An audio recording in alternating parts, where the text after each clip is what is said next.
El macroscopio es un instrumento que permite ver de cerca algo grande, y esa será nuestra intención. Acercarnos desde las pequeñas historias personales y sus recorridos al sistema científico nacional. ¿Quiénes lo conforman? ¿Cómo llegaron allí? ¿Desde dónde partieron? ¿Qué obstáculos tuvieron que sortear? Son solo algunas de las preguntas que estaremos contestando en nuestro programa. Les invitamos a escuchar estas trayectorias y a sus protagonistas.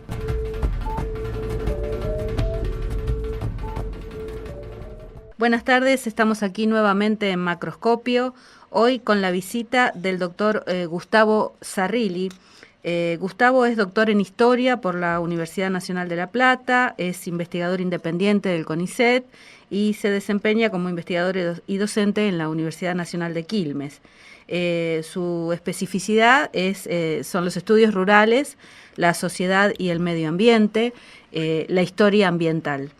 Menudo tema para estas épocas. Buenas tardes, Gustavo, gracias por recibirnos. Hola, muy buenas tardes, gracias a ustedes por comunicarse, por tenerme en cuenta para el programa. Por favor, un gusto. Me gustaría que empieces un poco contándonos cómo te acercás a la historia, cómo fue tu formación. Sí, bueno, mira, la historia siempre fue un tema que me interesó, más igual yo empecé a hacer una carrera que es ingeniería química. Luego diría hacer la historia, pero estudié como bien dijiste en la introducción, por esas cosas de las carreras, cursé algunos seminarios con temas de la Argentina, ya fueron para ese lado. Y cuando ya decidí hacer la tesis de doctorado, gané la primera beca de CONICET, cuando logré ganar la beca y decidir el tema, encontré, casi no digo de casualidad, pero encontré la posibilidad y digamos, la oportunidad de vincular el tema medio el tema de la historia, que en ese momento estaba bastante inicial en América Latina, lo llamamos historia ecológica, inclusive ahora lo definimos como historia ambiental. Ajá. Y bueno, y comencé a trabajar ya los vínculos entre historia y medio ambiente, y mi tesis doctoral finalmente fue vinculado a eso. Uh-huh. Y ahí y me doctoré con ese plan, ¿no? Perfecto. ¿Estudiaste en una universidad pública? Sí, por suerte, agradezco la universidad pública, ¿no? Tanto el grado como el posgrado, bueno, la escuela también, por supuesto. También. Toda mi formación fue en universidad, en escuela. En universidades, en educación pública. Bien. Educación pública, sí, absolutamente. ¿Y sos de familia de profesionales o fuiste No, yo soy el producto que la Argentina debería volver a ser. No, mis padres son trabajadores, mi madre es ama de casa, mi padre terminó la escuela primaria. Uh-huh. Así que yo soy el primer también muy afortunado por eso, digamos. Bien, importante, muy importante. Y bueno, una familia trabajadora, sí. Nada excepcional. Nada excepcional. Bueno, lo excepcional era acceder a la educación superior, claro. No, lo excepcional es eso, es la educación pública. Claro, exactamente. Exactamente. Sí, a veces uno no, como que es un derecho adquirido y no lo valora en su contexto. No lo valoramos, ¿no? Si no lo valoramos. Yo no digo nada excepcional, por supuesto me refería a mí. Uh-huh. Lo excepcional es tener a disposición de alguien un poco de voluntad, además, una enorme posibilidad, ¿no? Que es bastante, bastante de lo mejor de la Argentina, con todo lo puedo criticar en otras cosas, pero sí. En ese sentido... Sí, es algo, sí, es muy importante. Un poco, bueno, ¿cómo es que llegás a la historia ambiental? ¿Por qué ese tema por sobre otros? Que además fuiste uno de los pioneros, palabra que no me gusta mucho usar, pero bueno, sí fuiste el que sentaste precedente aquí por lo menos. Yo no lo sabía por dos motivos. Uno, porque me parece que me queda muy grande, y otro, porque me hace mucho grande de lo que soy, así. Uh-huh. No, ¿cómo llegué a esto? Bueno, porque te lo digo de la manera más sintética que pueda. Yo, como te contaba, empecé a estudiar temas rurales asociados a al desarrollo rural, a la historia rural de la Argentina del siglo XX, y me llamó la atención, sí, la escasísima, el escaso lugar que tenía la cuestión ambiental en los estudios de historia rural. O sea, en un tema donde la interacción entre el mundo y el ambiente es clave, no había mención a esto. La única mención típica era, bueno, en este lugar, en este ambiente, en tal ambiente geofísico, sucedieron estos dramas históricos, la lucha por la tierra, las cuestiones políticas, lo que uno quiera ponerle. Uh-huh. Pero la interacción entre el medio y el hombre no tenía lugar. Eso me llamaba la atención, pero yo ahí todavía no tenía elementos para darme cuenta que era lo que se podía hacer. Hasta que me empecé a topar con algunos libros que trataban el tema de mejor o peor manera, al final de mi carrera de grado y al inicio de la investigación, donde intentaban hacer estos libros o estos textos, ya te digo, algunos mejores estos textos, pero todos con esta intención de decir que es imposible entender la conformación de las sociedades humanas sin entender cómo el hombre, como los seres humanos, mejor dicho, se relacionan con el ambiente. Uh-huh. La interacción entre el hombre y el ambiente es una cuestión, es casi una obviedad, y es una vergüenza decirlo, uh-huh, porque es casi una obviedad, pero parece que es una obviedad que se lo olvidan muchos. Y la historia, era poco el interés de la historia, de las ciencias sociales en general, en realidad de la sociedad en vincular al desarrollo histórico de las sociedades con el ambiente. Y me parecía que en el tema rural era una cuestión fundamental, siguiéndose en todas, en lo que es lo que se llama la historia agraria, historia rural, es una cuestión fundamental. Entonces, a partir de ese interés, de esa pregunta, diseñé una investigación para la tesis de doctorado que tenía que ver precisamente con el impacto ambiental de la expansión agrícola en la región pampeana, o sea, en el proceso de expansión más importante de la región pampeana en la modernidad, o sea, a final del siglo XIX y principio del XX, y ver cómo eso impactó ambientalmente en términos de suelo, de uso del agua, bueno, uh-huh, en fin, el impacto global de ese desarrollo agrícola en la región pampeana, y con eso entré, digamos, al tema, y luego ya, después de terminar la tesis, cambié hacia lo que es los procesos de deforestación, la historia forestal, digamos, uh-huh, sin usar otro término, en el Gran Chaco argentino, que es lo que más o menos me ocupa, con algunos variantes hasta el presente, ¿no? Uh-huh, te tiene entretenido eso, me imagino. Sí, a veces lamentablemente, pero es para entretener, sí. Hay mucho para cortar. Sí, así es. Bueno, y digamos, hay similitudes en estas modificaciones que se le hace al ambiente, hay diferencias, hay cambios radicales en cuanto al acceso a la tierra y a la ocupación del territorio a nivel histórico. Mira, si hablamos de la Argentina, es un caso relativamente parecido, por supuesto, al resto de Latinoamérica, no somos excepcionales en eso. Uh-huh. Lo que ha sucedido, para decirlo muy sintéticamente, es que a partir de la formación del Estado Nacional en el siglo XIX y el desarrollo capitalista en la segunda mitad del siglo XIX, determinado tipo de espacios, uh-huh, de territorios y de productos ¿cómo decirlo?, obtuvieron un valor de mercado lo suficientemente alto como para interesar a inversores a llevar adelante una explotación de los mismos. Uh-huh. O sea, se valoriza la naturaleza de una manera, en algunos lugares más o menos según el momento de la historia en el que hablemos. Claro. Eso implica la puesta en valor, comillas, valor, no en un valor en el mejor sentido de la palabra, sino de valor de mercado, uh-huh, un valor crematístico, digamos, monetario, de la puesta en valor de algunas regiones en detrimento de otras. Fundamentalmente, por supuesto, la región pampeana, los suelos de la región pampeana. Eso implicó una muy fuerte explotación de estos suelos en la etapa, hasta la actualidad, por supuesto, pero en la etapa de la modernidad, que es a partir, digamos, del 1850, 1860 en adelante, con la conquista del desierto, entre otros grandes procesos de incorporación de tierra pública al sector privado y de la puesta en producción. Y luego, en menor medida, pero también de manera muy intensa, en algunos lugares de las regiones, digamos, de lo que entre comillas, no es un término que a mí me guste y yo no lo uso, pero lo digo críticamente, incluso del interior, de las regiones extrapampeanas. Y ahí hubo la valorización de algunos productos en particular que llevaron a algunos desastres ambientales asociados al tipo de explotación. Por ejemplo, el caso más arquetípico, más brutal, yo le dediqué mucho tiempo de mis trabajos, es la explotación de la cuña boscosa santafesina, el famoso tema del quebracho colorado, ¿no? donde ahí la valorización de un producto asociado a la generación de un producto químico que, digamos, tenía una alta demanda en el mercado mundial, generó la desaparición de la especie prácticamente, claro. Decenas de miles de árboles. Uh-huh. Y casi la extinción en 50 años. Sí, o sea, lo que pasa con la Argentina es lo que pasa con el resto de América Latina, muy típico de Brasil, por ejemplo, o del Paraguay, que es muy parecido a nuestra historia, y en menor medida de otros lugares, que es la transformación radical, dramática de algunos espacios del territorio latinoamericano con el contexto de esta modernización y de la expansión capitalista. Ahora, después te corres un poco del territorio de Pampeano y vas al Gran Chaco.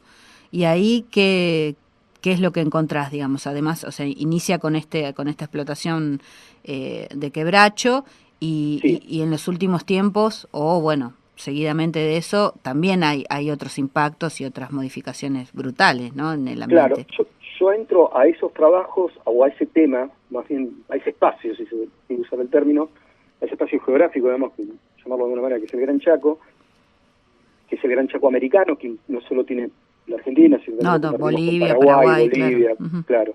Entro por el lado de la explotación del quebracho colorado. Es lo primero que me interesa, digamos, esas economías de enclave, esa compañía anglo-germana que luego queda solo como compañía británica y que se transforma en la principal explotadora de este recurso de una manera, como lo llamamos, para decirlo simplificadamente, una manera minera, digamos. Explota el quebracho como si fuera una explotación minera, o sea, sin ningún tipo de reaseguro de lo que luego vendría, o sea, lo casi lo extermina, para decirlo de manera muy burda. Entro por ese lado. Ahora, una vez que yo ya estoy desarrollando eso, me encuentro con que el proceso de deforestación en la Argentina es más importante y más intenso de lo que habitualmente se conoce y, digamos, que no solo afecta, por supuesto, al quebracho. Para decirlo de otra forma, si yo pregunto habitualmente a alguien, ¿la Argentina es un país forestal? Probablemente te diga que no. O sea, uno no tiene la imagen de la Argentina como un país forestal. Claro. Uno puede pensar en Canadá, en Chile como un país forestal, no la Argentina. Y sin embargo, a principios del siglo XX, y esta es la pregunta que yo me hice para alguno de mis trabajos, la Argentina a principios del siglo XX tenía 1/3 de su territorio cubierto por monte nativo, que van desde árboles a arbustos, o digamos, pero 1/3 del territorio argentino tenía bosques nativos, ¿no? Estaba cubierto. Más o menos unas 100 millones de hectáreas, para hacer un número redondo. No había un censo estricto, pero más o menos estamos hablando de ese número. 30 o 40 años después, en 1937, hay un censo agrícola que más o menos mide con eficacia esto, y se había reducido 2/3. La Argentina para fines de la década del 30, o sea, más o menos 40 años después, 30 años después de esto que estoy diciendo, redujo su superficie boscosa a 40 millones de hectáreas. Es una catástrofe. Sí. O sea, pasamos de 100 a 37 en 40 años. Esto a mí realmente me impactó. O sea, la Argentina era un país forestal, no gran productor forestal, porque la industria forestal argentina era limitada, pero era un país con un peso enorme del sector forestal, aunque no del sector forestal como sector productivo, pero sí del ambiente boscoso, y eso se pierde muy dramáticamente en la primera mitad del siglo XX.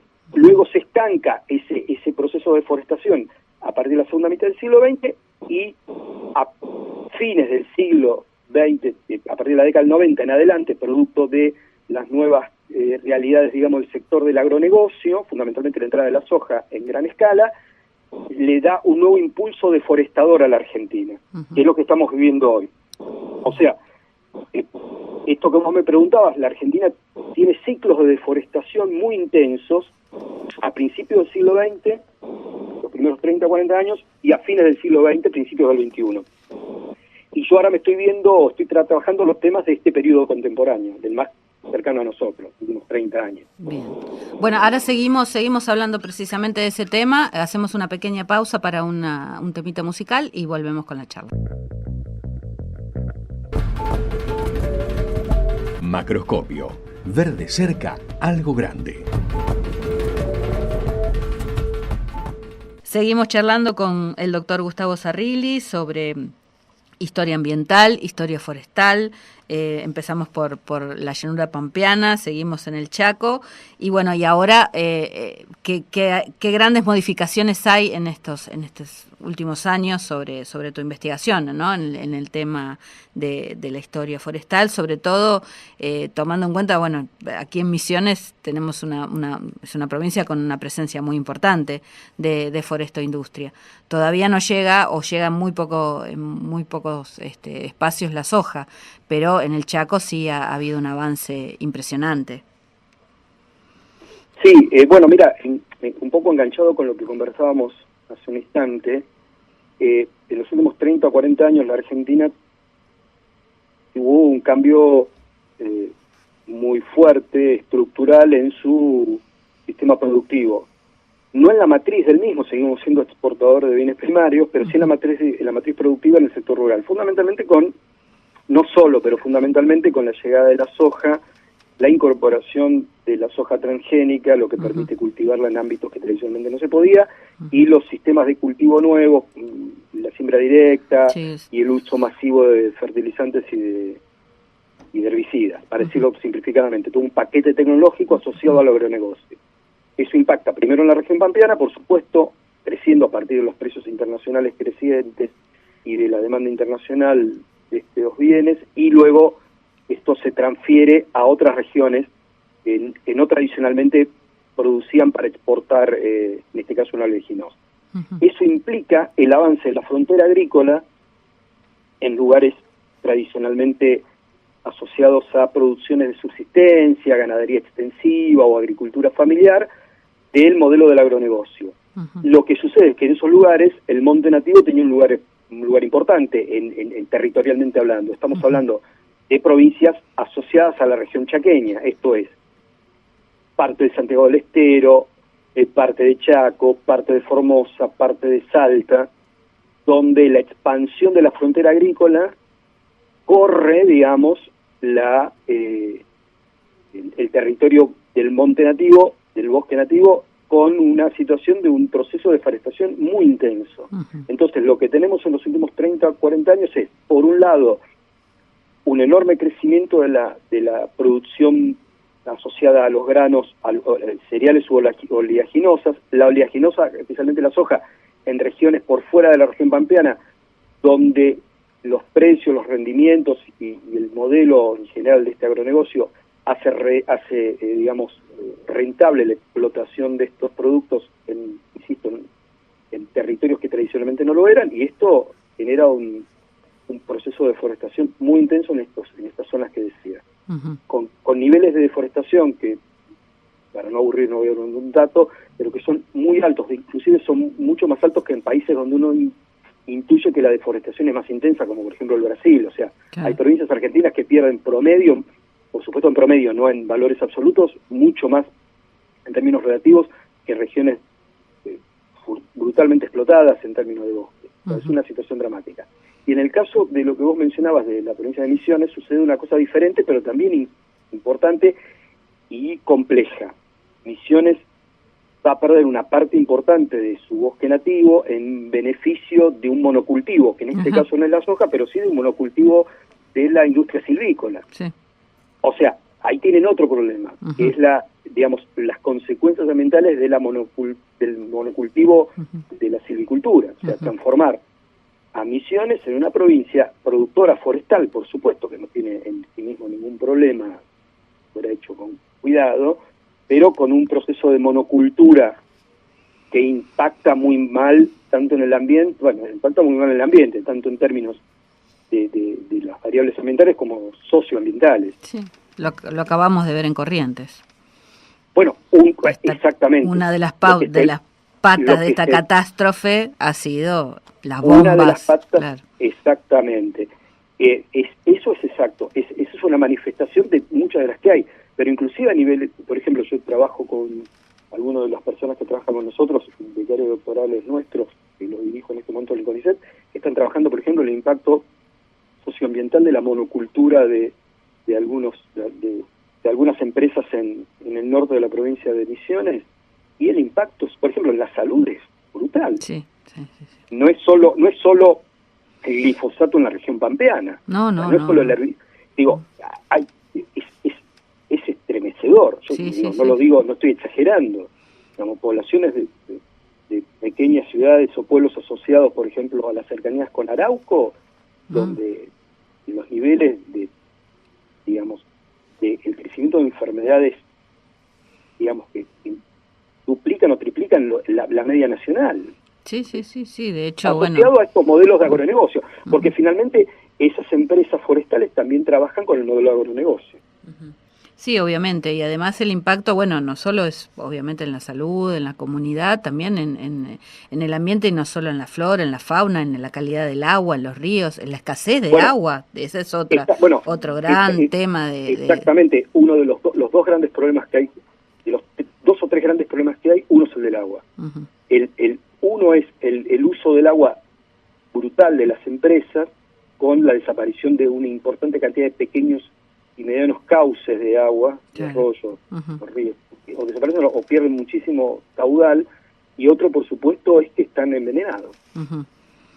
Ahora, digamos, sí. Es eso, perdóname. No, siempre se habla de incluso lo acabas de mencionar vos, ¿no? El modelo poco cuidado. ¿Hay alguna forma, existe algún modelo de este tipo de extractivismo que sea sostenible, que sea cuidado realmente, en donde se proponga otro tipo de producción que sea saludable o no tan tóxica, digamos, porque... creo que esa es la gran discusión, ¿no? Sí. Siempre se antepone la sustentabilidad al extractivismo salvaje, pero... Sí. Yo te voy a dar uno... A ver, te voy a decir obviamente lo que pienso, y podría ser muy criticado por lo que voy a decir, pero... A ver, yo en primer lugar, por supuesto, yo estoy en contra de los modelos de explotación capitalista de extractivista, si se quiere, donde el ambiente, donde, comillas, no es un término mío, donde los recursos naturales son esos, son recursos explotables, y donde se supone que si se agotan no hay problema porque los podemos reemplazar por otros. Claro. Eso, por supuesto, no. Es un modelo que en mi caso es repudiable, para decirlo sintéticamente. Pero luego de eso hay dos alternativas, hay como dos miradas que para mí hay que cruzarlas, y no siempre se cruzan. Una es la mirada más extrema, que yo creo que tiene buena intención, pero que a veces no termina de ser del todo realista, si se puede usar la palabra, y es la siguiente. Decir, todo este tipo de producción es negativa, toda, y hay que ir a una producción, por ejemplo, en el caso de la producción agrícola, una producción, por ejemplo, agroecológica. Claro. El problema con eso... Sí. Producción agroecológica, con la cual en general yo estoy de acuerdo, obviamente, es que tiene un problema de escala en este momento. Claro, exactamente. O sea, uno no puede sostener... A ver, la Argentina se sostiene con sus exportaciones primarias. Si nosotros pasamos a una producción donde vos tenés que manejarte con agricultura familiar o en una escala pequeña, eso es inviable. Sí, totalmente. Y entonces lo que se transforma en inviable es la República Argentina, claro, como economía. Yo no puedo sostener eso si luego no puedo producir lo que produzco más menos en un nivel, digamos, ¿cómo decirlo? Sostenible, no me gusta la palabra, pero digamos, sostenible tanto en términos ambientales como económicos. O sea, la posición extrema, radicalizada al respecto de esto me parece que es, políticamente inviable. A ver, aunque yo esté de acuerdo y pueda decir que tienen buenas intenciones, tampoco esa es una vía de solución. Ahora, la vía de solución... sin hablar de capitalismo verde, ni mucho menos, que es una de las tantas vueltas que está dando por ahí. O sea, el capitalismo no puede ser verde porque el capitalismo llega, en su propio seno está la destrucción del ambiente, digamos, como función. Exacto. Pero digamos, sin tomar esas posturas así moderadas, pro mercado. Hay una especie de ambientalismo de mercado, sí, totalmente, totalmente. Hay un ambientalismo de mercado donde está estudiado y todo, donde...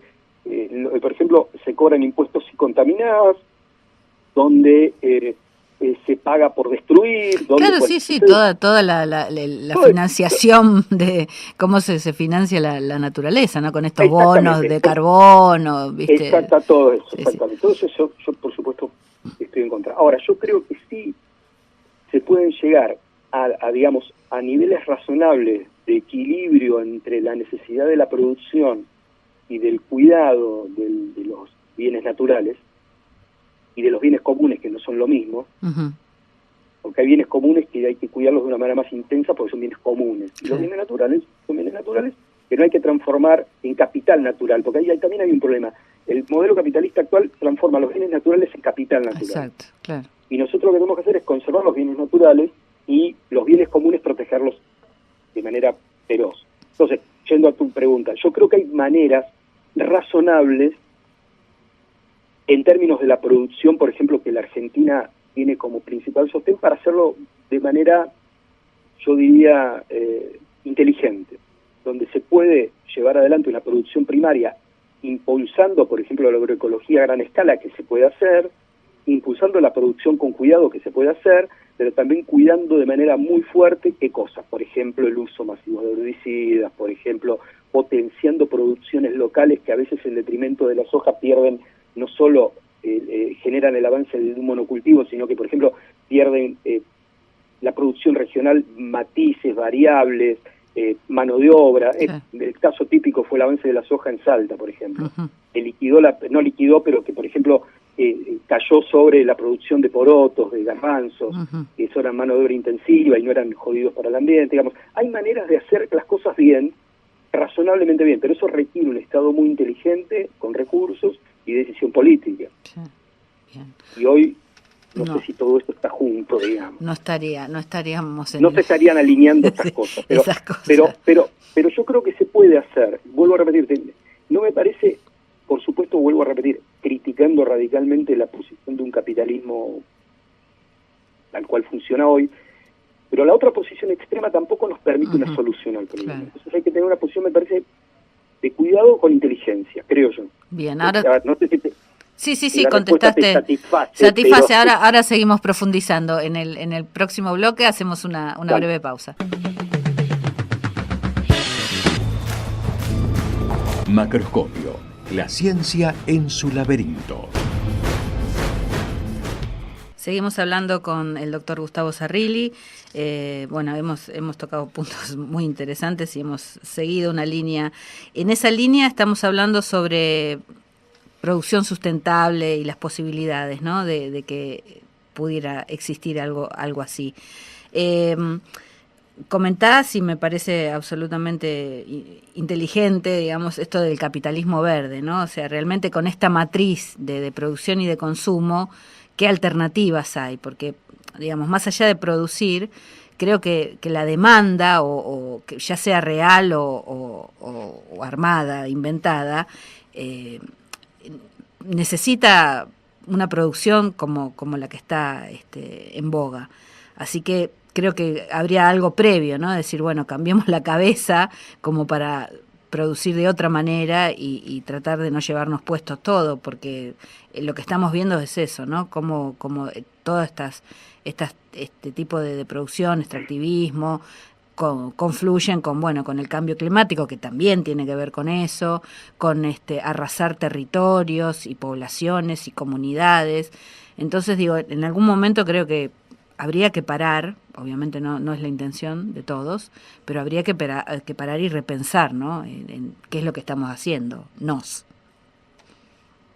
Sí, totalmente de acuerdo. Mira, diste en la tecla con algo que yo no dije antes, pero que está totalmente asociado, no lo dije en el bloque anterior, y es la cuestión del consumo. O sea, sí. Nosotros vivimos en un modelo económico donde el consumo exacerbado es inviable. Sí. No hay que ser economista, no hay que ser... No es... Hay que solo tener sentido común para uno darse cuenta de que es inviable. Sí, observar. Evidentemente hay que cambiar las pautas de la organización socioeconómica, que no necesariamente implica un cambio, ¿cómo decirlo?, es transversal a las cuestiones ideológicas, quiero decir. No es de derecha o de izquierda. Claro. A ver, puede ser más de izquierda que de derecha, si quiere la simplificación, pero que es más complejo que eso, que es transversal. Y por otra parte, tampoco hay que olvidar que nosotros estamos viviendo una época que los que hacemos estos temas nos interesa mucho definirlo así, que es lo que llama el antropoceno.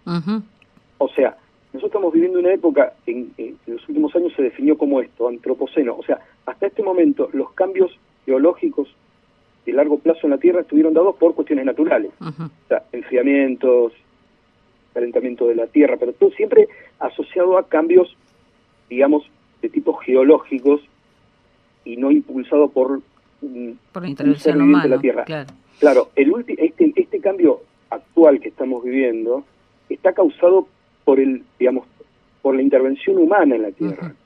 Y es un cambio que probablemente no tenga vuelta atrás. Entonces, exactamente la clave es el cambio en nuestro comportamiento. Parece una utopía decirlo, pero es una cuestión obvia porque los límites del planeta se han alcanzado. Están a la vista, sí. Están a la vista, entonces me parece que va en esa línea. Y vuelvo a repetir algo que me parece que es clave. Esto va más allá de la cuestión estrictamente política, partidaria, tradicional. Excede la mirada tradicional de la política izquierda-derecha o progresismo, como uno la quiera plantear. Sí, sí, sí. Entonces va por ese lado, me parece. Exactamente, la solución global, si se quiere usar un término así. Sí, también eso, ¿no? Digamos, no se me ocurre que Argentina solamente como nación pueda cambiar si está pegada a deudas internacionales, a conflictos mundiales, o sea, es muy difícil hacer en la propia quinta el cambio, ¿no? O sea, bueno, eso ahí viste en el clavo con otra cuestión, que me parece que es aún más importante. La perspectiva de este modelo, este nuevo modelo, si uno quiere. Además hay que pensarla no solo en relación a lo global, sino también en las relaciones, si vamos a usar un término de acá, el 60, centro-periferia, claro. o si uno la quiere usar en términos más geográficos, pero simbólicos, norte-sur. No es solo norte-sur, quiero decir, pero digo, los países pobres como los nuestros no pueden tener la misma responsabilidad que los países ricos. Exacto. En el cambio de perspectiva, quiero decir. No, digamos, toda la humanidad tiene su parte de culpa, pero es como echarle la culpa a los pobres de la miseria, digamos. Claro. O sea, acá la cuestión pasa obviamente pasa por los países centrales y el cambio, digamos, de paradigma que tiene que darse ahí, en ese ámbito, y por supuesto con una colaboración hacia los países más pobres, África, América Latina, que conlleve para decirlo así, una nueva perspectiva de cómo entender las relaciones entre la sociedad y el ambiente, insisto, que permitan al menos ya no retroceder en el problema que plantea el antropoceno, sino al menos frenar los procesos de descomposición y de impacto que llevan a un desastre. Claro, que ya están acá presentes, digamos, ¿no? Están presentes. Claro, a ver, y que no es un partido de izquierda el que lo dice, o no es un grupo radicalizado. No. Cuando uno ve, por citar un caso muy conocido, la encíclica del Papa Francisco, Laudatio Si, sobre el medio ambiente. O sea, digo, para poner un ejemplo que quiero decir, nadie puede acusar de radicalizado esa perspectiva, y ahí está presente, cualquiera que la lea está disponible para que vean. Y describe perfectamente esto, los límites de este proceso, de este modelo.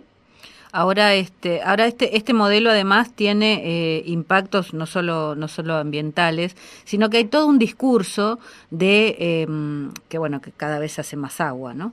En principio era un discurso de desarrollo, de progreso, de trabajo, y uno con el tiempo va viendo y va observando, y las comunidades en donde se producen estas explotaciones cada vez son más dependientes, cada vez son más pobres, incluso ahora con todas estas nuevas tecnologías de manejo de la forestoindustria, por ejemplo, o de la sojización, el trabajo está cada vez más ausente, digamos, la gente cada vez tiene menos trabajo.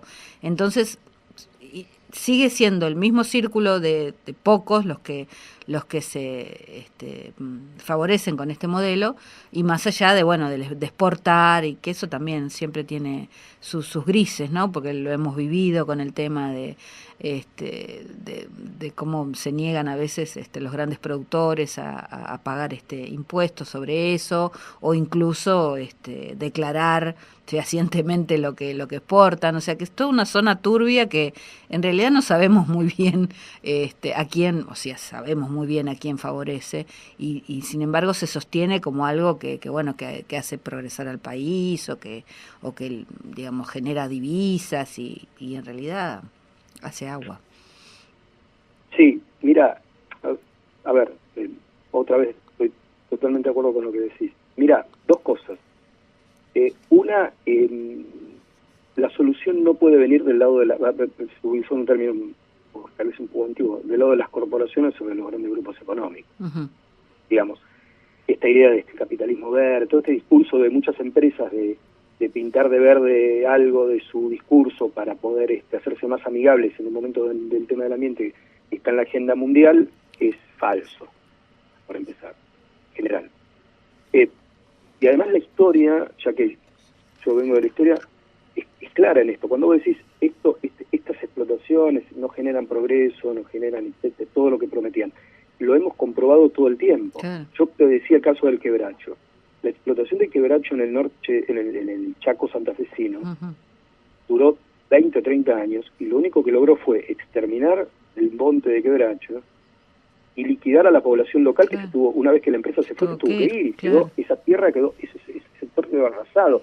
Así va a pasar con la minería a ver, tampoco soy ingenuo, minería tiene que haber, explotaciones forestales tiene que haber, pero digo, el problema es la idea de que no poner, para atraerlas no les pongamos límites. Claro.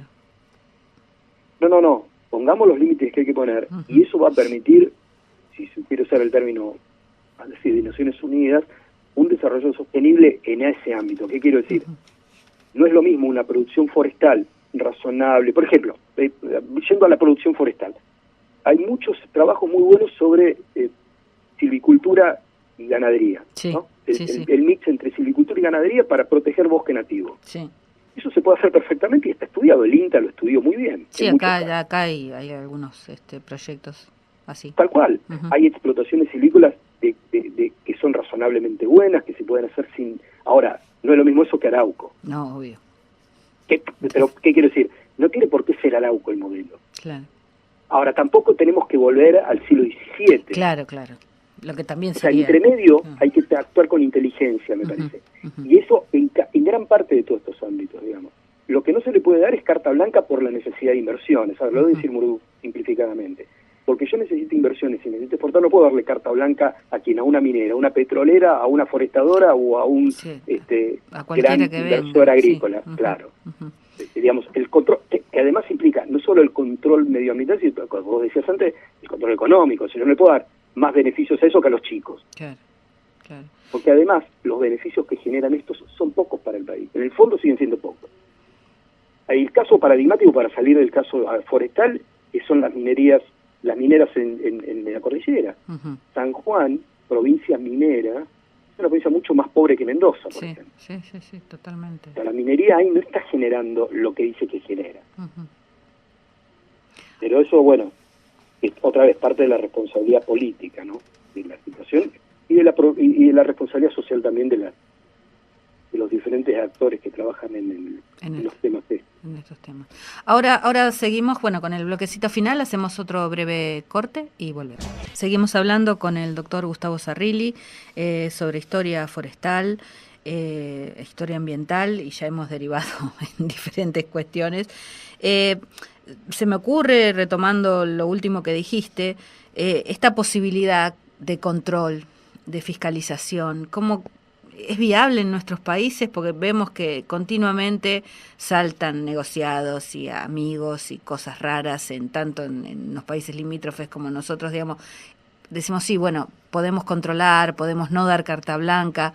¿Y cómo se sostiene eso? ¿Cuál es el modo, digamos, cuál sería el modo viable a nivel Estado? No hablo de gobierno, como decís vos, no, sí. Esto traspasa la coyuntura de quien estén al mando, sino, cómo eso se puede balancear entre necesidades de salud y ambiente, corporaciones, grupos económicos, corrupción. Es complicado. Bueno, sí, si yo tuviese la respuesta a esto, estaría con el Pulitzer, el Oscar y el Nobel, todo junto. Sí, a ver, lo que voy a decir es una obviedad, y me vas a disculpar la obviedad, pero digamos, no por ser obvio no hay que decirlo. En primer lugar, se necesita un Estado fuerte, que no necesariamente es un Estado grande o tonto. O sea, primero, somos un Estado que cumple su función. ¿Qué función tiene que cumplir?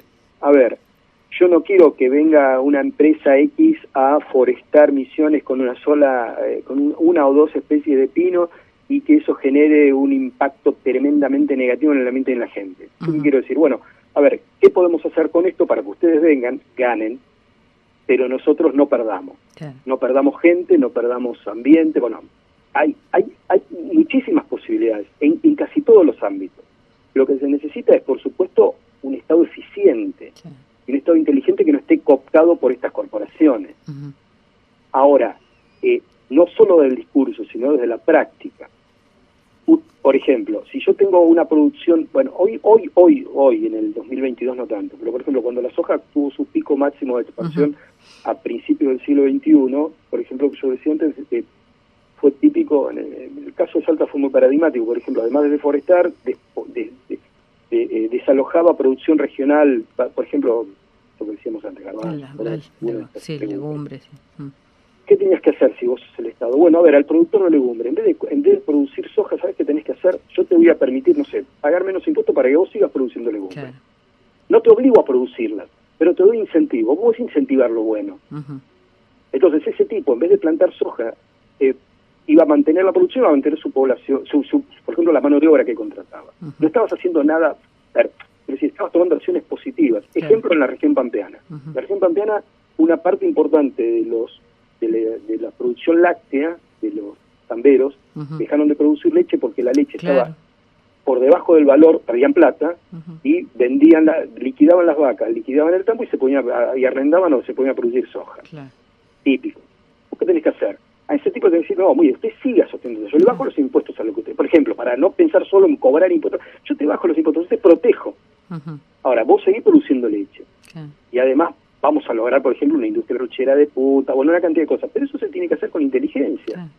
Bueno, también con recursos, pero acá más que recursos me parece que lo que hace falta es decisión política e inteligencia. Sí, definitivamente. Tanto a nivel del Estado nacional como provincial. Y también de los estados municipales, del estado más pequeño, digamos, lo que son los municipios, los departamentos, donde el vínculo entre los productores y el Estado en ese lugar es de mutuo conocimiento. Sí. Entonces no se puede permitir cualquier cosa en aras de que la producción nos permite, pues entonces tenés los pueblos fumigados. Sí, además tenés una deficiencia de consumo para el mercado interno, toda esa cantidad de producciones regionales que hacen a la vida cotidiana, digamos, faltan, no existe más. Yo creo que en eso hay que buscar un equilibrio. Sé que el equilibrio es difícil de lograr precisamente, pero hay que lograr un equilibrio entre la producción y el despojo, hay que lograr un equilibrio entre el afán de lucro, que es parte del modelo capitalista, Total. y la rapiña, hay que buscar un equilibrio entre la destrucción y el mantenimiento del ambiente, digamos, hay que buscar un equilibrio siempre en favor de quienes, en favor de los que menos poseen, siempre en favor de los menos favorecidos, pero de los que menos posibilidades tienen. Porque, por otra parte, hay una cuestión que a veces se olvida. El problema ambiental le pega más fuerte siempre a los más pobres. Claro, que es lo Son que los están más ahí. pobres los que viven en las ciudades, en los peores lugares, porque la cuestión ambiental no es solamente el mundo rural y los bosques. No, obviamente. La cuestión rural, la cuestión ambiental es la ciudad. 90% de nuestra población vive en ciudades donde la contaminación, por ejemplo, del agua, donde las condiciones de vida, de salubridad asociada al ambiente son en algunos lugares catastróficas. Entonces, los que más sufren los problemas socioambientales son los pobres, son los que menos tienen. Entonces, esta cuestión ambiental, y volviendo al tema inicial, que estudia la historia ambiental, entre otras cosas, está asociada a esto, a mejorar las condiciones de vida de la población, pero con un equilibrio que permita este vínculo entre, digamos, una economía razonablemente, si nos mantenemos entre los parámetros capitalistas, más razonablemente asociada al mismo, pero paralelamente con un cierto equilibrio que permita no llevarnos a la catástrofe.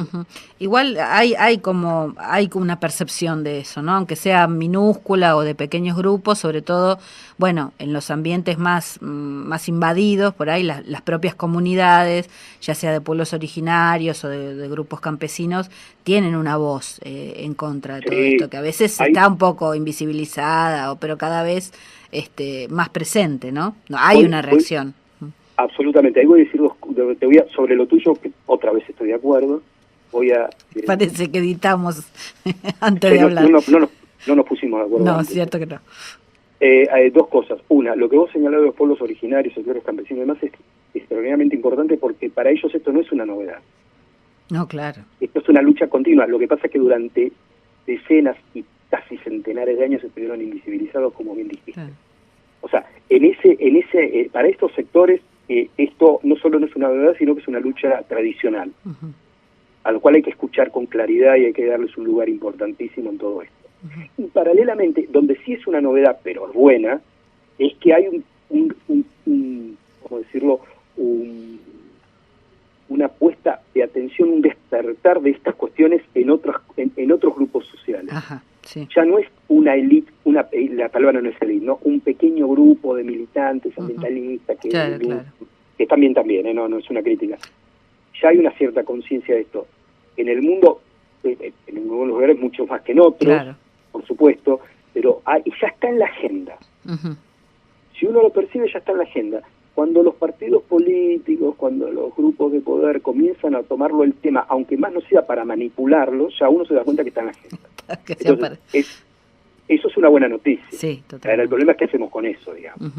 Sí, no quedar solamente en el discurso, sino, bueno, con acciones concretas, que también tienen que ver con la lucha de la gente, ¿no? Lo vimos hace poco en Chubut, con el tema del río y el agua, lo estamos viendo con el Atlanticazo en toda la costa argentina, en contra de la explotación offshore, y bueno, y se produjo, digamos, el movimiento campesino en Santiago del Estero o en Salta, qué sé yo, también tiene su historia, así que bueno... Sí, son luchas que tienen, no la de los grupos campesinos y aborígenes, o pueblos originarios que tienen mucha más trayectoria, y que por supuesto son clave, inclusive hasta ideológicamente, para generar una propuesta superadora.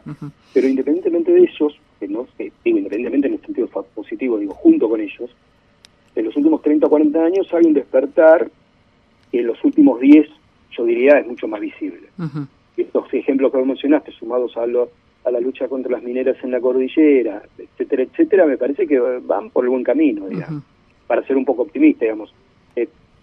A ver, lo voy a decir de una manera simple, aparece en la tapa de los diarios. Claro, sí, ya está no instalado. Es una cuestión de...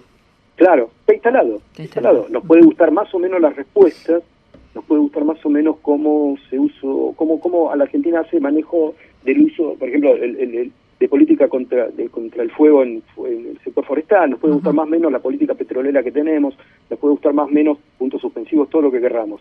Pero esto ya sale en la tapa de los diarios como un problema. Ya no es la página de una revista especializada o de un pequeño grupo, un folletito. Esto ya, cuando digo la tapa de los diarios, digo, ya está en la agenda. Entonces es una buena noticia. Está instalado. Tu futuro, digamos, ¿cómo lo pensás en cuanto a tus investigaciones? ¿Vas a profundizar sobre esto?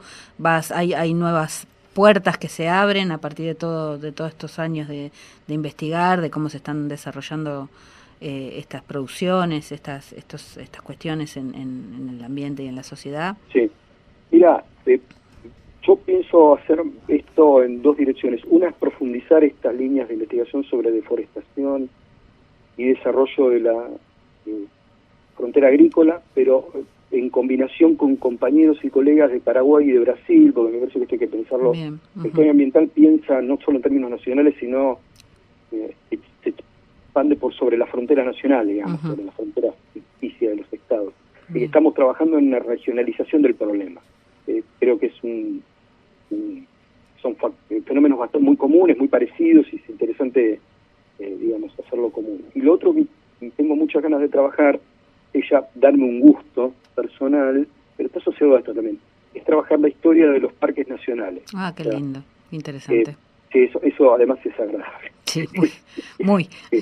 Es tomar un poco de aire. Sí, no, el tema de los parques, el tema que no es una novedad en sí mismo, hay historia de parques, pero hacerlo de manera más global quiero decir, más generalizado a la Argentina, una especie de historia de los parques de la Argentina, y la reivindicación, si se quiere usar la palabra, o la puesta en escena de la importancia de los parques como una de las claves para elevar el nivel de protección de la naturaleza en la Argentina. Así que las dos líneas que quería trabajar están por ese lado. Bien. Más o menos. Bueno, ojalá lo puedas llevar adelante, quizás hasta vengas aquí a Misiones, porque acá hay uno de los parques más importantes.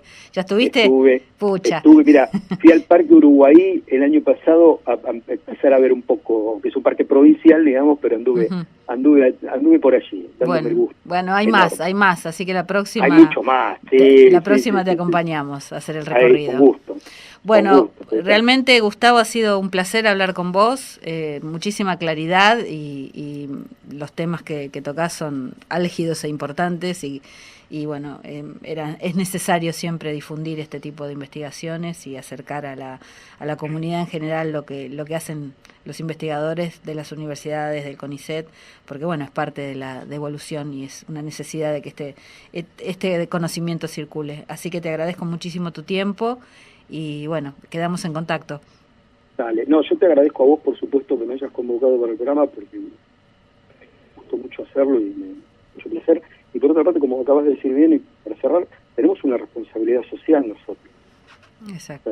A ver, y creo que es una parte fundamental de nuestro trabajo poder transmitir un poco, no solo lo que hacemos porque tenga valor en sí mismo, sino porque tiene un valor más allá de nosotros, digo, no por nosotros, sino por lo que hacemos. Así que me parece que es un canal extraordinario, así que no, gracias a ustedes. Bueno. Ojalá en otro momento también nos podemos comunicar. Dale, como que estamos en contacto para próximas visitas. Dale, muchísimas gracias. A vos. Hoy musicalizamos con Sumo, sus temas White Trash, El Cieguito Volador y Mejor no hablar de ciertas cosas. Nos despedimos hasta el próximo lunes. Les hablo. Exacto. A ver, y creo que es una parte fundamental de nuestro trabajo poder transmitir un poco, no solo lo que hacemos porque tenga valor en sí mismo, sino porque tiene un valor más allá de nosotros, digo, no por nosotros, sino por lo que hacemos. Así que me parece que es un canal extraordinario, así que no, gracias a ustedes. Bueno. Ojalá en otro momento también nos podemos comunicar. Dale, como que estamos en contacto para próximas visitas.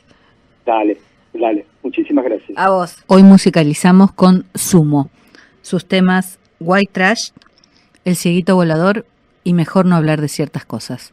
Nos despedimos hasta el próximo lunes. Les habló Sandra Nicosia, Operación Técnica Beco Blanco.